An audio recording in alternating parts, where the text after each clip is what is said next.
welcome back to another Giant Slayer TFT patch rundown video. Today we'll be diving into the last patch of Set 3, patch 1018. Overall, the patch has barely any changes as the goal was to keep the meta relatively stable. This is because of the upcoming Galaxies Championship that will be played starting the day after the new patch comes out. Despite the small number of changes, we'll be breaking down what each of them means in the 1018 meta. In conjunction with this, we talk about what these changes mean for the Galaxies Championship and end by going over what to expect in terms of the tournament's meta. With all that said, let's jump on into it. But before we begin, please don't forget to click the links in our description. Give your support to everyone who helped make this video happen. We host many TFT tournaments with plenty of exciting content to come, so make sure you're following the Giant Slayer TFT social media to keep up with everything that we're doing. We're also very close to 10,000 subscribers on YouTube, so be sure to subscribe as we're planning something special once we hit that goal. Alright, let's get back into the video. Starting off, we have galaxies to talk about. As per usual, there was one removed and one added. The last galaxy being removed from Set 3 is Dwarf Planet. Dwarf Planet hasn't been the worst galaxy of Set 3, but it certainly hasn't been that enjoyable to play on. Any galaxy that takes away player choice usually ends up not being liked, and this is the case for Dwarf Planet, as having less board space meant you had less choice in terms of positioning. Sure, Set 1 had the smaller board size as well, but that set was designed with that in mind. Dwarf Planet was added much later into Set 3, so the balance of champions and synergies for the smaller board just wasn't there. Crowd control reigned supreme in this galaxy, and it was incredibly easy for Rumble, the Super Mech, Gnar, and Gangplank to stun an entire team. Of course, the removal of Dwarf Planet does make the upcoming Galaxies Championship all the more interesting. The reason being is that anyone who favored builds such as Mech won't have this galaxy to lean on anymore. That all said, it was a nice throwback galaxy to Set 1, but we can probably all agree that the larger board size is preferable. So that's the galaxy being removed.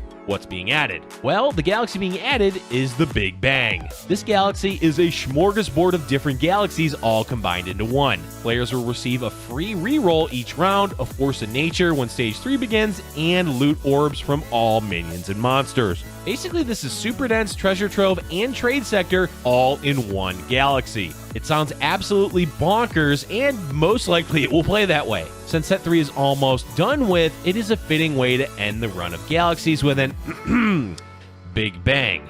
But it will certainly make the tournament players groan a bit. The reason being is that the galaxy is nearly impossible to plan for properly. Players are going to have to go in and hope that they can adapt to the wildness of 3 galaxies in one. There is one potential comp that players may default to go into this galaxy, whether ladder or for the tournament. The build is of course cybernetics, as they benefit greatly from all 3 aspects of the Big Bang. More items to use, better chance at hitting their champions, and increased amounts of gold to level to 8 for Echo make cybernetics the perfect build to try and do well on this galaxy. We'll have to wait and see if that's the case, but it may be an all-out race to see who gets to 6 cybernetics first. Before we move on, we want to quickly say hats off to the designers of galaxies as a whole. There were certainly some less than stellar galaxies, but at the end of the set, there was a wide variety of well-designed galaxies that kept the game interesting without being frustrating. Now, let's move on to the next section, champion changes. There's no trait changes this week, and there's only a few champions receiving relatively minor changes, so don't expect the meta to be turned upside down in 1018. The first champion to talk about is Mordekaiser. Mordekaiser is receiving an increase of 5 magic resist, as it's going up to 40 from 35.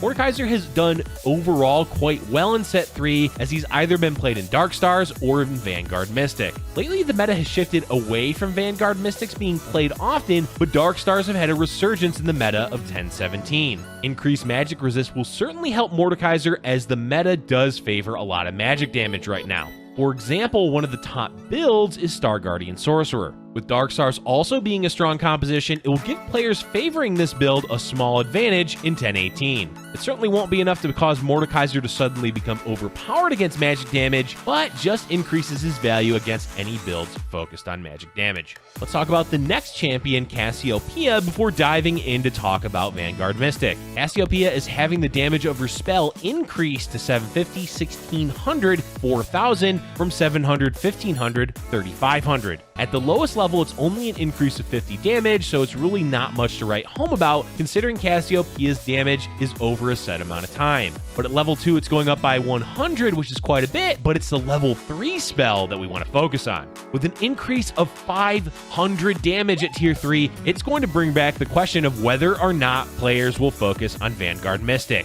One of the win conditions for Vanguard Mystic was hitting Cassiopeia 3, and now that goal is even juicier with her doing 500 more damage. So looking towards the Galaxies Championship Tournament, is it possible we'll see players leaning into Vanguard Mystic once again? Especially considering that both Mordekaiser and Cassiopeia are being buffed. While we can't say for sure this will be the case, we do expect more Vanguard Mystic than we did in 1017. It's a simple build to run and can certainly punish any players that are focusing too heavily on magic damage compositions. And the last champion receiving a balance change in 1018 is Ezreal. Ezreal's getting a somewhat minor buff as his attack damage is going up by 5 to 55 from 50. While 5 damage does seem quite minor, it's worth noting that in the past he has had quite the impact on the meta. Jinx, as an example, rose to the top of the meta as a carry with small changes like this, and we've seen it multiple times where this small tweak can cause a large swing to occur in the meta. But it is worth pointing out that Ezreal is not a carry. He's a 3-cost utility champion, so having a bit more damage is unlikely to matter too much for him. Overall, it's a change that is unlikely to have any real relevance on the meta, which makes it a bit of an odd buff.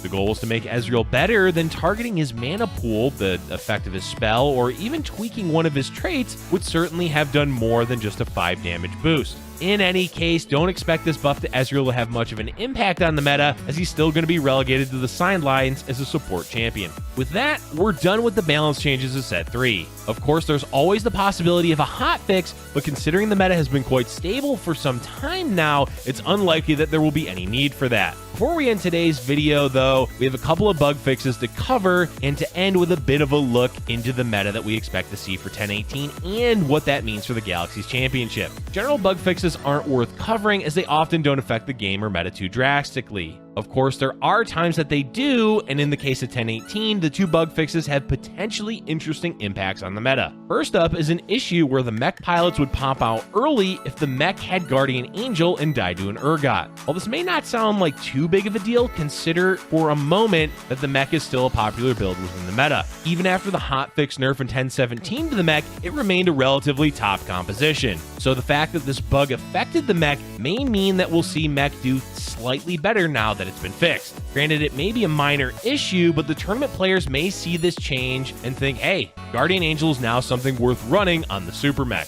Small changes like this can potentially have a huge impact on the tournament, even if it's just a shifting of perception. The second bug they fixed was an issue where multiple Hextech Gunblades would not generate enough shields. This is definitely a much rarer bug than the previous one, as players don't often prioritize Gunblade, let alone 2 of them. But it does open up the discussion of whether or not this is going to be good for Vanguard Mystic. What we mean is that it wasn't uncommon to see Gunblade on either Jace or Mordekaiser. It's a niche item for sure, but it is effective on both of those champions. We may end up seeing players taking advantage of this bug fix by running 2 Gunblades on either Jace or Mordekaiser. Sure, it may not be that likely, but anything that gets balance changes or bug fixed like this is worth keeping in mind when going into an important tournament. Squeaking out an advantage by utilizing small changes in a patch can be all that a player needs to go from getting 5th in the lobby to getting something like a 3rd. Our last topic, as we mentioned, is a brief look into what the meta is likely to be for the Galaxies Championship Tournament. With the meta being overall stable the last few patches, we expect to see a lot of familiar comps doing well. In particular, for the meta transferring over from 1017, we expect to see Dark Stars, Star Guardian Sorcerers, and maybe even the mech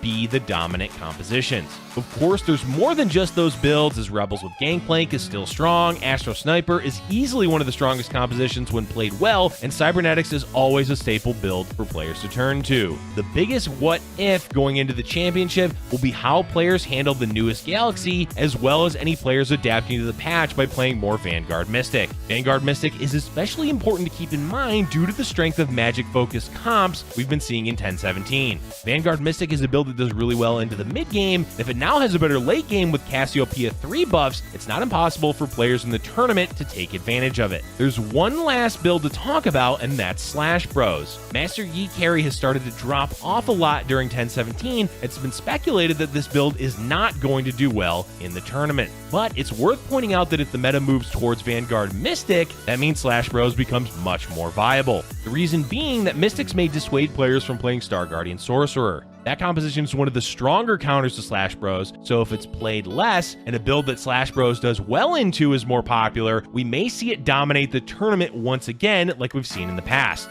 All in all, the upcoming Galaxies Championship will be an exciting way to end Set 3. With the meta being in a balanced state and very few changes for players to worry about, this should be the highest quality of games we've seen for Set 3. That is going to be it for today's video, folks. We'll still be covering Set 3 until the release of Set 4 in 2 weeks. We're sad to see Set 3 go, but we're definitely excited for the future of TFT with Set 4. Thank you for watching, and as we mentioned, we're super close to 10K subscribers, and with that, we have special plans for it once we hit that goal. So if you've been enjoying our content and want to see the future of GiantSlayerTV videos, be sure to hit the like button and subscribe.